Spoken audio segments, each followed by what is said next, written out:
بسم اللہ الرحمن الرحیم۔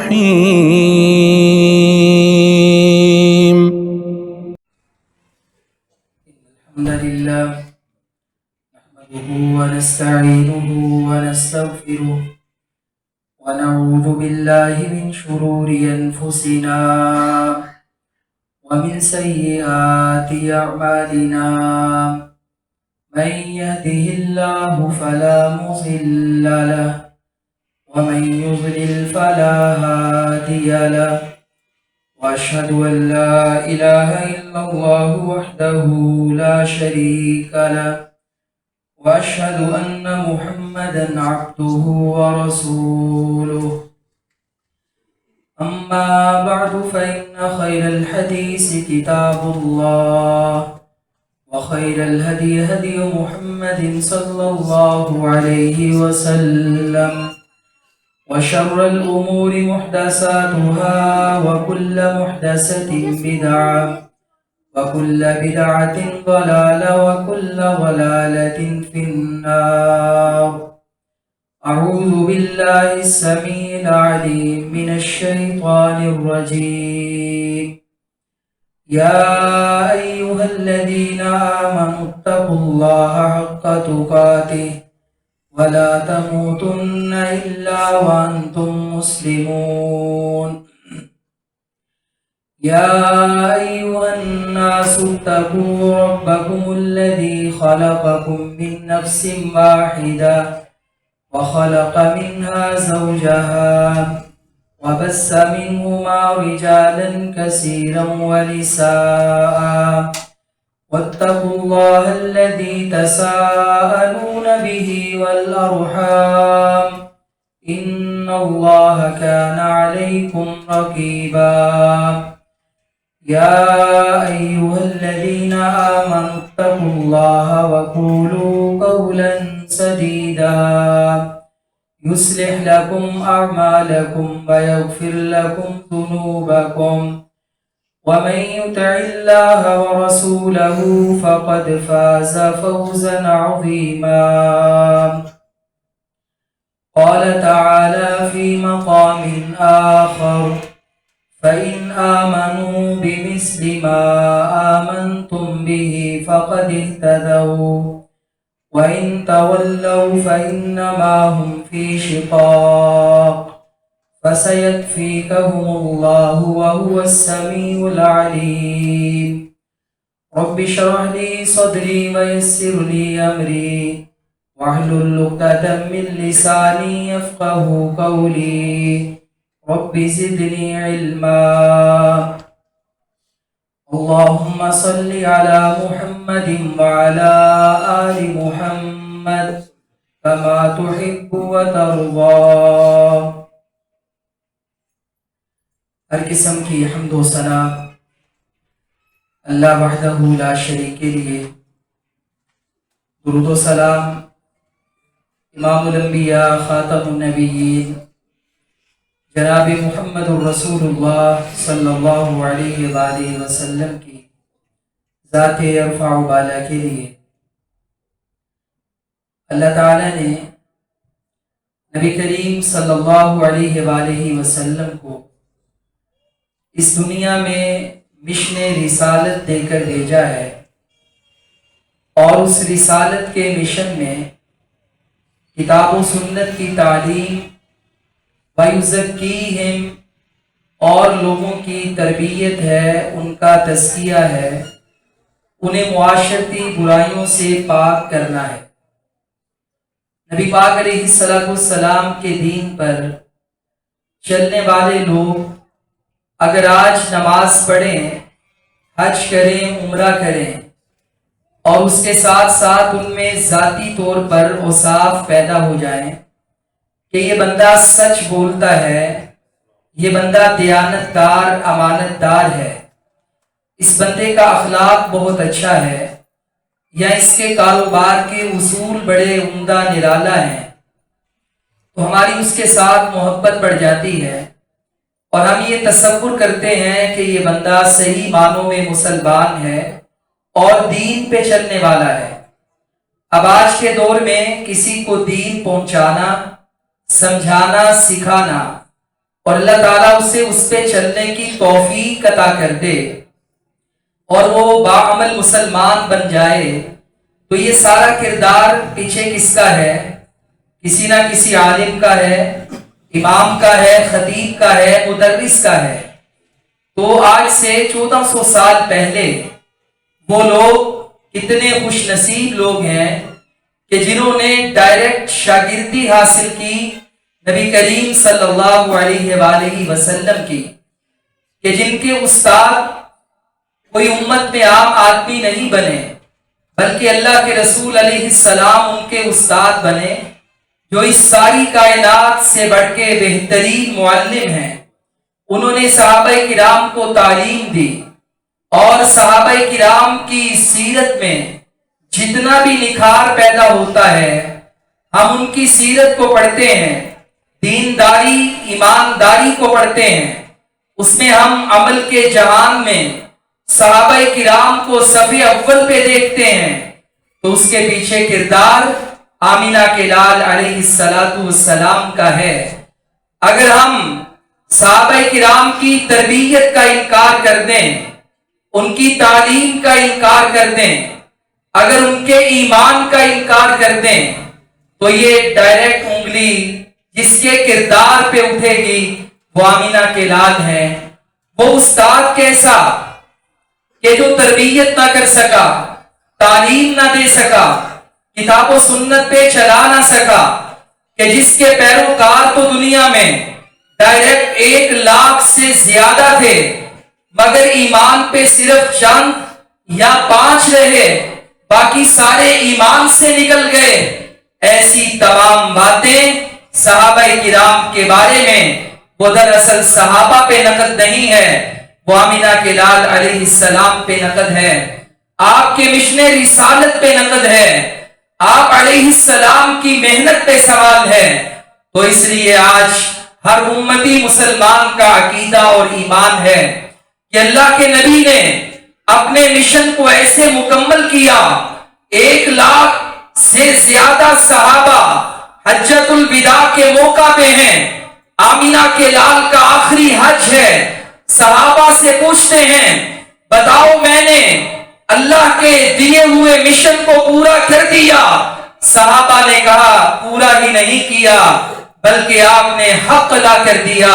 اور آمینہ کے لال نے آسمان کی طرف دیکھا اور کہا اللہم اشہد، 3 مرتبہ کہا اللہ یہ صحابہ کرام کی اس گواہی پر تو بھی گواہ ہو جا، جو ذمہ داری تو نے میری لگائی تھی میں نے اس ذمہ داری کو پورا کر دیا ہے۔ صحابہ کرام اللہ کے رسول کے شاگرد ہیں، اللہ کے رسول کو دیکھنے کا شرف پایا، آپ سے قرآن حدیث سننے سیکھنے کا اعزاز پایا، آپ کی بابرکت محفلوں کا لطف اٹھایا۔ اور انہی صحابہ میں عام طور پہ جب بھی یہ موسم اور سیزن آتا ہے تو ہم خلافت ابی بکر، شان ابو بکر سنتے ہیں، حضرت عمر کی سیرت سنتے ہیں، عثمان و علی کے تذکرے سنتے ہیں، رضوان اللہ علیہ مجمعین۔ لیکن عشرہ مبشرہ، ویسے تو تمام صحابہ کی سیرت، تمام کا کردار، ایک ایک کی زندگی تاریخ کے اوراق پلٹے جائیں سنہرے حروف میں لکھی نظر آتی ہے، قابل تقلید، اطاعت و مثال ہے۔ لیکن اگر عشرہ مبشرہ میں 10 جنہیں جنت کی بشارت ملی، ان میں اگر ان 4 سے ہٹ کر باقی 6 صحابہ کی زندگی پہ نظر ڈالی جائے تو ایمان تازہ ہو جاتا ہے اور زندگی گزارنے کا ایک بہترین نمونہ اور راستہ ملتا ہے، کیونکہ اللہ تعالیٰ کے قرآن نے صحابہ کرام کی زندگی کو ہمارے لیے ایمان کو نمونے کے طور پہ پیش فرمایا ہے۔ آپ نماز پڑھنا چاہتے ہیں، حج کرنا چاہتے ہیں، زکوٰۃ دینا چاہتے ہیں، اسلام سے وفا کرنا چاہتے ہیں، دنیا میں جنت کے حقدار بننا چاہتے ہیں، دنیا میں جنات کے اندر اپنے محلات الاٹ کروانا چاہتے ہیں، دارین کی کامیابی فَإِنْ آمَنُوا بِمِثْلِ مَا آمَنْتُمْ بِهِ فَقَدِ اهْتَدَوْا. کوئی کام کرنے سے پہلے سیمپل چاہیے، نمونہ چاہیے، راستہ چاہیے، تمثیل چاہیے.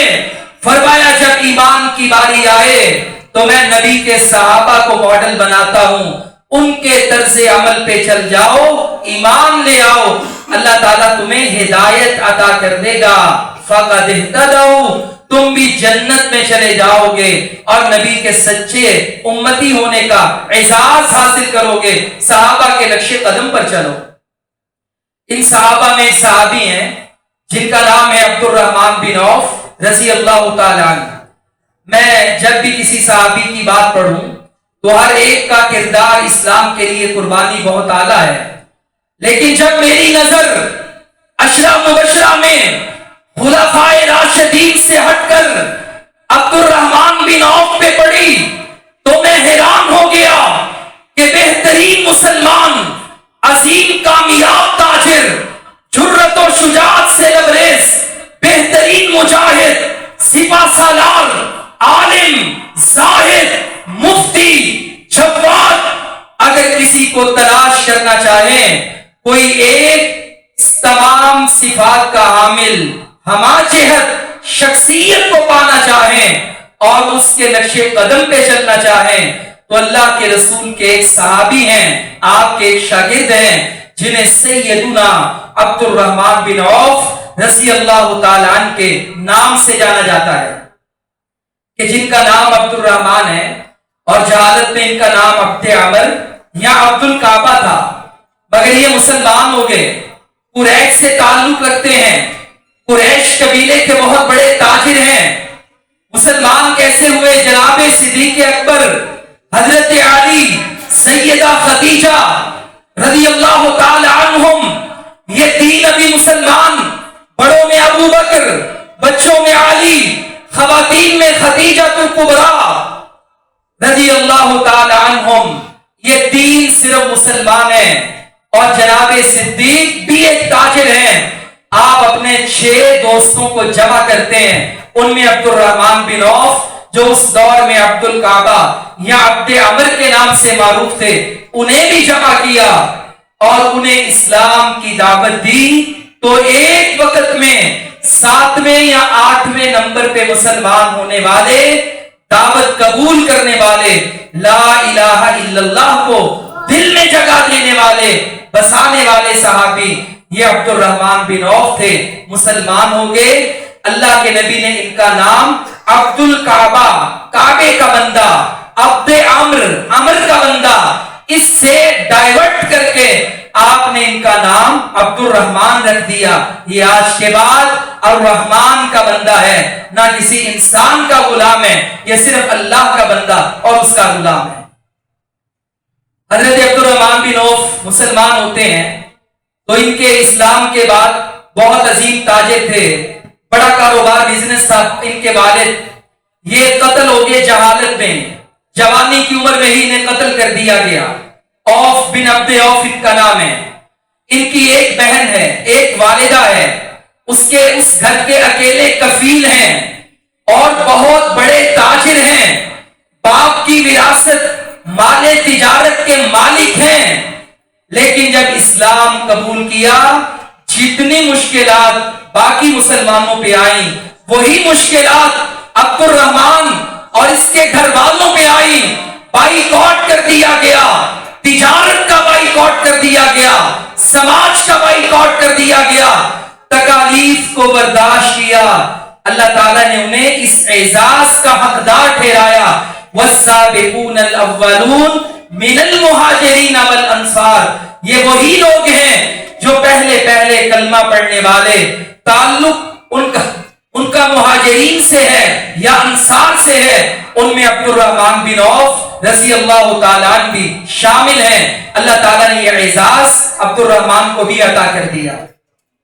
2 ہجرتوں کا اعزاز پایا. حبشہ کی جانب ہجرت کر کے گئے، سمندر کے کٹھن راستے تھے، جدہ کے ساحل سے اس دور کے 1500 سال پہلے سمندروں کا سفر، طوفانوں سے مقابلہ، سفر کر کے آج کے دور کا ایتھوپیا حبشہ کا ملک وہاں پہ گئے اور اس کے بعد مدینہ بھی ہجرت کا اعزاز پایا. نبی کریم صلی اللہ علیہ وسلم کے صحابی کے ایمان اور اسلام کے بعد اس بندے کا جو کردار ہے ہر پورشن میں جو ایک شخص مسلمان مومن کا کردار ہونا چاہیے اس کا آغاز سیرت کے اوراق مدینہ المنورہ میں جا کے کھلتے ہیں اور کامیابی کے راز ہمیں معلوم ہوتے ہیں. آپ مدینہ میں گئے, نبی علیہ الصلوۃ والسلام نے مہاجرین کو انصار کا بھائی بنایا. آپ نے تلاش کیا کہ عبد الرحمان کو کس کا بھائی بنایا جائے. بہن بھی ساتھ ہیں, ماں بھی ساتھ ہے, مسلمان ہو گئے, یہ بھی آپ کے ساتھ. لیکن چونکہ یہ تاجر ذہن کے مالک ہیں, مکے والوں نے ہر چیز چھین لی, کوئی روپیہ پیسہ مال تجارت درم دینار ساتھ نہیں جا سکتا. عبد الرحمان بن عوف اپنی دکان بازار مکے میں سب بند کر کے ان کے حوالے کر کے اسلام کی خاطر, ایمان کی خاطر, آخرت کی خاطر, اللہ کے نبی سے وفا کی خاطر قربان کر کے مدینہ میں آئے. اللہ کے رسول ان کے لیے ایک انصاری تاجر لائے. سعد بن نبی ان کا نام ہے. آپ نے کہا کہ یہ سعد انصاریوں کا بڑا تاجر ہے, کیونکہ سائیکی ملنا ضروری ہے, تو لہذا عبد الرحمان کو سعد بن نبی کا بھائی بنا دیا. آپ دونوں آپس میں بھائی ہیں. وہ گھر لے گئے, انہوں نے کہا میرے پاس 2 گھر ہیں, بڑی زمینیں ہیں, ہاف ہاف ہوگا, آدھا تیرا آدھا میرا. میری بیویاں بھی 2 ہیں, ایک کو طلاق دیتا ہوں, عدت پوری کرے, حلال ہو, آپ اس سے نکاح کر لیں.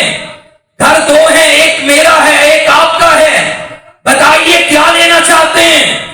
چشم فلک نے ہجرتیں تو بڑی دیکھی جناب موسیٰ کے زمانے سے آج کے دن تک, لیکن ہجرتوں کے بعد یہ پاکستان کی ہجرت کو دیکھیں. لوگ ہندوستان میں لوٹا کر آئے, زمینیں دے کر آئے, مال چھنوا کے آئے, قربانیاں پیش کر کے آئے, لیکن یہاں پر بھی لوگوں نے قبضے کیے, جھونپڑیاں بھی نہ دی, کرائے کے مکان ملے. اور ایک ہجرت مدینہ کی ہے کہ انصاریوں نے سب کچھ لوٹا دیا.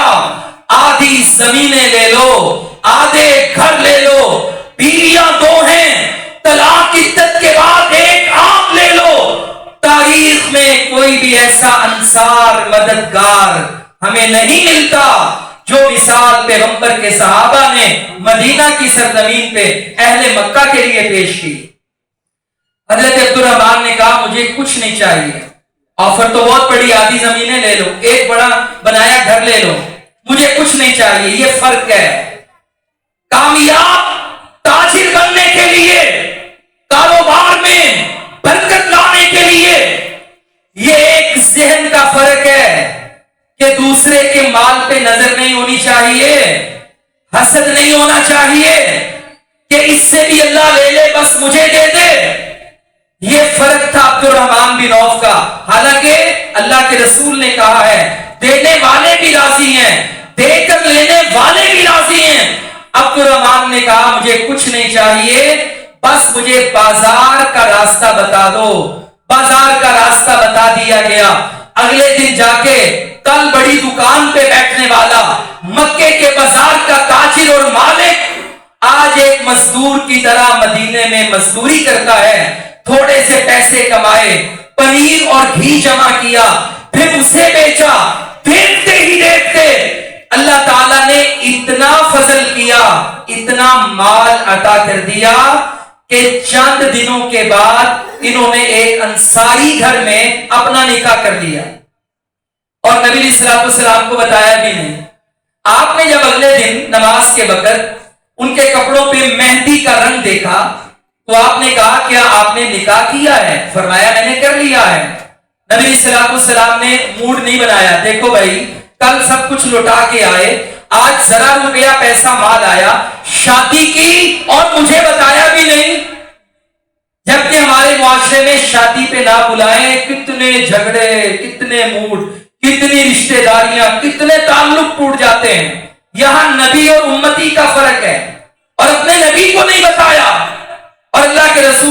نہیں بنایا, آپ خوش ہوئے, برکت کی دعا دی, فرمایا حق مہر بھی دیا ہے. کیا دیا ہے؟ کوئی جو دیے ہیں, ستو دیے ہیں, کوئی لوہے کا چھلا رنگ دی ہے, کوئی قرآن کی سورتیں یاد کروائی ہیں, کیونکہ کل تو یہ غریب مکے میں سب کچھ لوٹا کے آئے.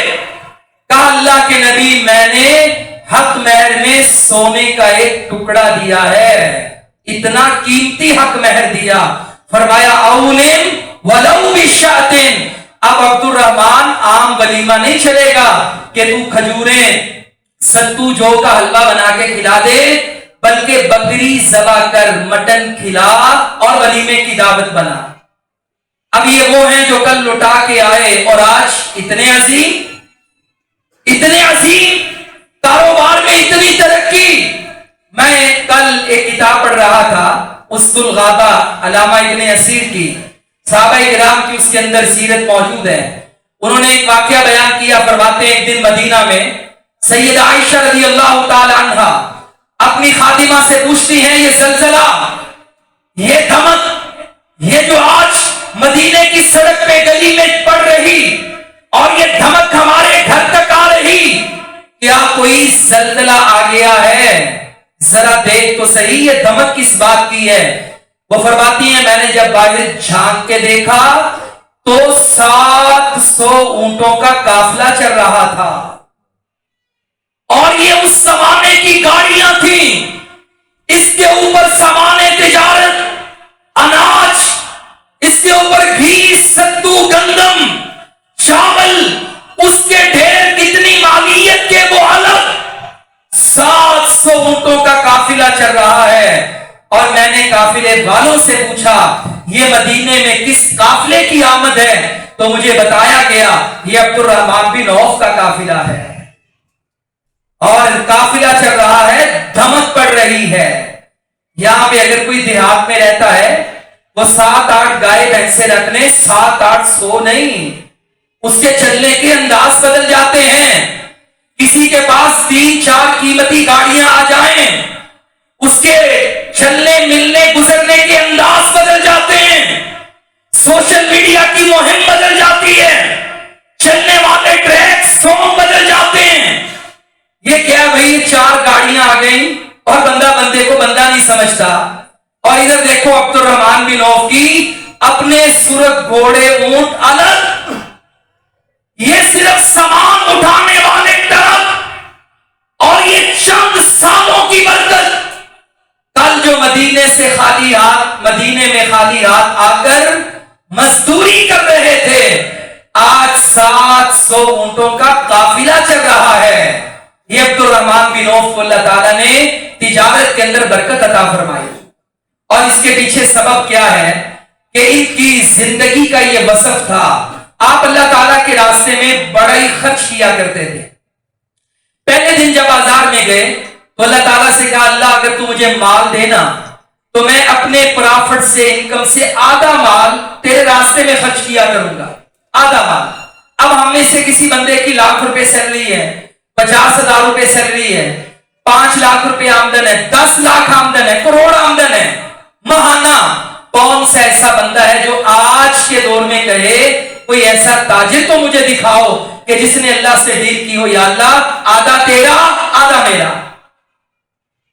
یہ اللہ کے راستے میں خرچ, یہ دل کھول کے خرچ کرنا, اسلام کی سربلندی کے لیے, اسلام کے غلبے کے لیے, اللہ کے راستے میں اپنا مال لٹانے والے کو عبد الرحمان بن عوف کہتے ہیں. بدر میں, احد میں, خندق میں, تبوک میں ہزاروں درہم, ہزاروں دینار اللہ کے راستے میں خرچ کیے. حتیٰ کہ سیدہ عائشہ رضی اللہ تعالی عنہ فرماتی ہیں کہ جب ان کے دروازے پر ایک صحابی آئے کہ جن کا نام بلال تھا رضی اللہ تعالی عنہ, اللہ کے رسول دنیا سے رخصت ہو گئے, دروازہ کھٹکھٹایا, دروازہ کھولا, کہا یہ ہزاروں درہم دینار ہیں, یہ آپ کو ایک بندے نے بھیجے ہیں. اور اس نے کہا یہ ساری امت کی مائیں اللہ کے نبی کی بیویوں کے گھروں میں دے آؤ, اور انہیں میرا نام نہ بتانا کیونکہ اللہ نے صدقہ آل رسول پہ حرام کیا ہے، لہذا میں نے اللہ سے وعدہ کیا ہے اللہ میں جب تک زندہ رہوں گا امہات المومنین کا خرچ میں اٹھاؤں گا، لیکن بلال میرا نام نہ لے کر بتانا۔ سید عائشہ نے نام پوچھا، بلال نے نام نہیں بتایا۔ ماں عائشہ نے کہا بلال تجھے نام میں بتاتی ہوں۔ کہا ماں جی بتائیے۔ کہا بلال یہ بھیجنے والے کا نام عبد الرحمن بن عوف رضی اللہ تعالیٰ عنہ۔ کہا میں تمہیں بتاؤں، یہ اللہ کے رسول وفات سے کچھ دن پہلے ایک دن آپ عصر سے لے کر مغرب تک سجدے میں پڑے رہے، بڑا لمبا سجدہ کیا، بڑی لمبی نماز پڑھی۔ نماز پڑھنے کے بعد اللہ کے رسول نے مجھے کہا عائشہ میرے دنیا سے جانے کے بعد جس بندے کو اللہ تعالیٰ میرے اہل بیت پر خرچ کرنے کی توفیق عطا کرے گا، جو میری ازواج کی کفالت کرے گا، الرجل الصادق البار، وہ بندہ بڑا سچا اور بڑا نیک ہوگا۔ عائشہ فرماتی ہیں پھر اللہ کے نبی نے ہاتھ اٹھا لیے اور اللہ سے کہتے ہیں اللہ عبد الرحمن بن عوف کے مال میں برکت عطا کر دے، اللہ عبد الرحمن بن عوف کو سلسبیل سے قیامت والے دن جام پلا دے، جنت کے اس چشمے کا حقدار بنا دے۔ کہا میں نبی علیہ السلام سے دعائیں سن رہی تھی اور میں نے عبد الرحمن بن عوف کا نام برکت کی دعا اللہ کے رسول کو کرتے ہوئے یہ نام اپنے کانوں سے سنا ہے، اور میں تجھے بتاتی ہوں یہ عبد الرحمن بن عوف نے بھیجا ہے۔ اور یہ عبد الرحمن بن عوف نے کیوں بھیجا؟ جب صدیق اکبر نے خلافت کا قلمدان سنبھالا تو یہ معاملہ آیا کہ اللہ کے نبی کی بیویوں کو کہاں سے خرچ دیں۔ عبد الرحمن بن عوف مجلس سے اٹھے، صدقہ خیرات تو آل رسول کے لیے جائز نہیں، جلدی سے اٹھے، گھوڑا دوڑایا، مدینے سے باہر اپنی ایک زمین پر گئے۔ اس زمانے میں اس کا اتنا بڑا رقبہ تھا کہ اسے سیراب کرنے کے لیے 20 کنویں کھدوائے گئے تھے، 20 ٹیوب ویل اس زمانے کے اس زمین کو سیراب کرتے تھے۔ عبد الرحمن بن عوف نے موقع پر ساری زمین بیچی اور وہ مال لا کر تھیلے میں بند کر کے نبی کی ازواج میں 11 تھیلیوں میں تقسیم کر کے حضرت بلال کے ہاتھوں سارا ہی تقسیم کروا دیا، اور اللہ کے رسول کی ازواج سے کہا کہ آج کے بعد حج پہ جائیں تو خیمے عبد الرحمن کے لگیں گے، سفر میں اونٹ سواریاں میری ہوں گی، پکوان میرے ہوں گے، جب تک آپ زندہ ہیں عبد الرحمن صدقہ خیرات سے نہیں بلکہ اپنے تجارت کے خالص مال سے امہات المومنین پہ خرچ کریں گے۔ یہ خرچ کرنے کی صلاحیت اور وصف اللہ کو اتنا پسند ہے۔ آپ بھی آزما کے دیکھنا، کبھی ریاکاری سے پاک ہو کر جتلانے کے بغیر اللہ کے راستے میں خرچ کر کے دیکھو، ڈیل کر کے دیکھو، اللہ تعالیٰ آپ کو دنیا اور آخرت میں کتنا عطا کرتا ہے، یہ ہماری سوچ سے بھی جاتا ہے۔ آپ جب فوت ہونے لگے، آپ کی وفات کا وقت قریب آیا، تو آپ نے کہا کہ میرے مال سے 400 دینار جتنے بھی بدر میں شریک ہونے والے صحابہ ہیں ان میں تقسیم کر دو، اور حضرت عثمان سمیت 400 دینار 100 صحابہ میں تقسیم کیا گیا۔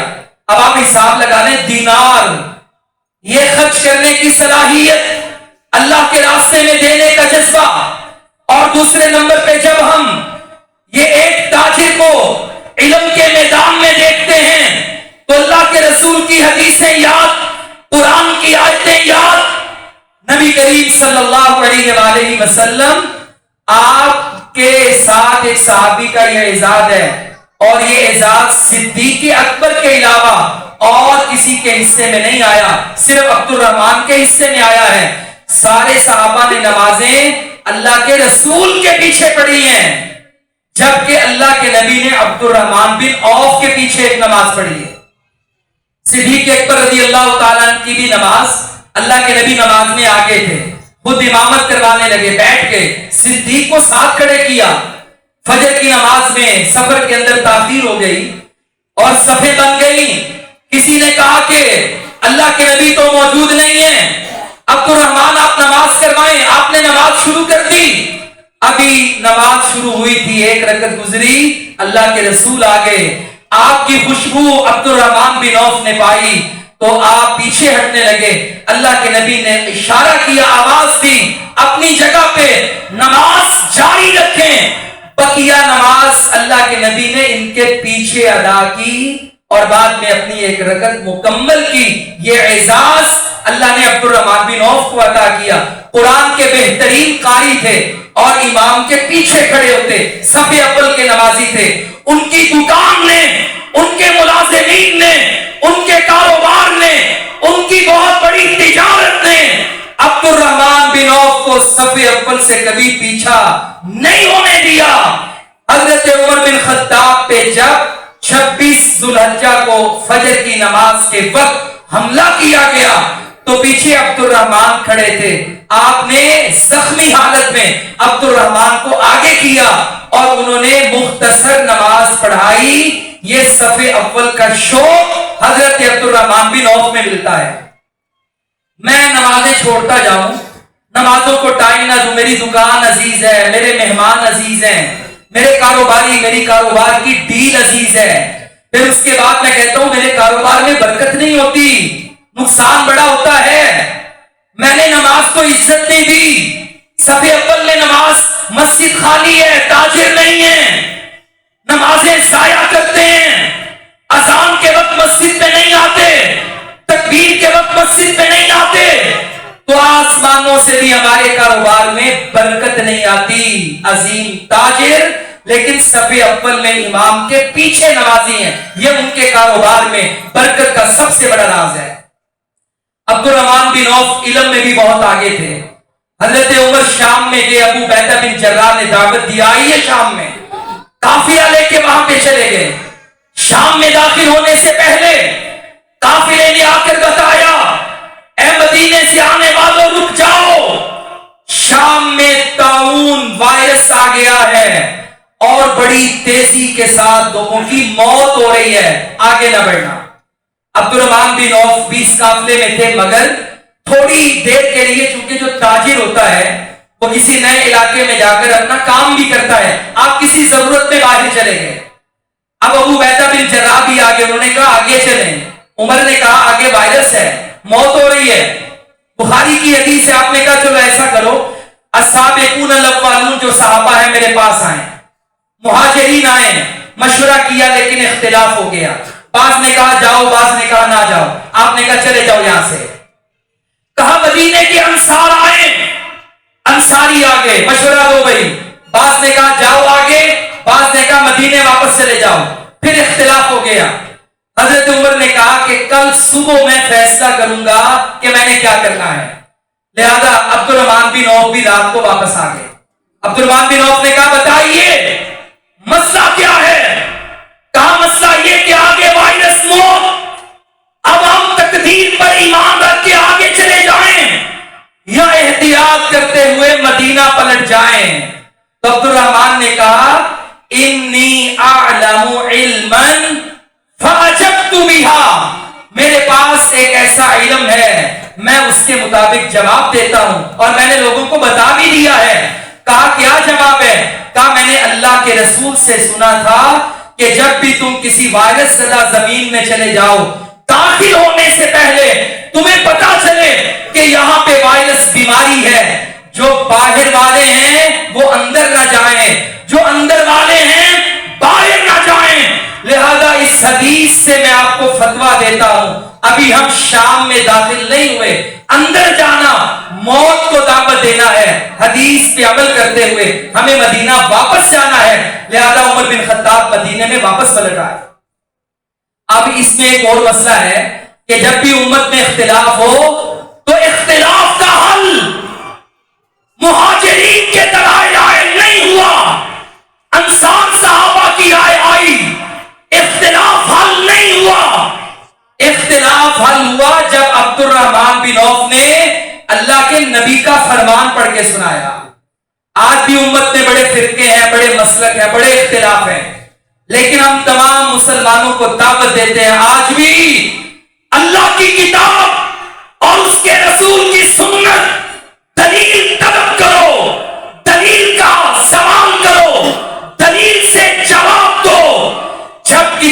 سنت کی دلیل آ جائے سارے اختلاف مٹ جائیں گے۔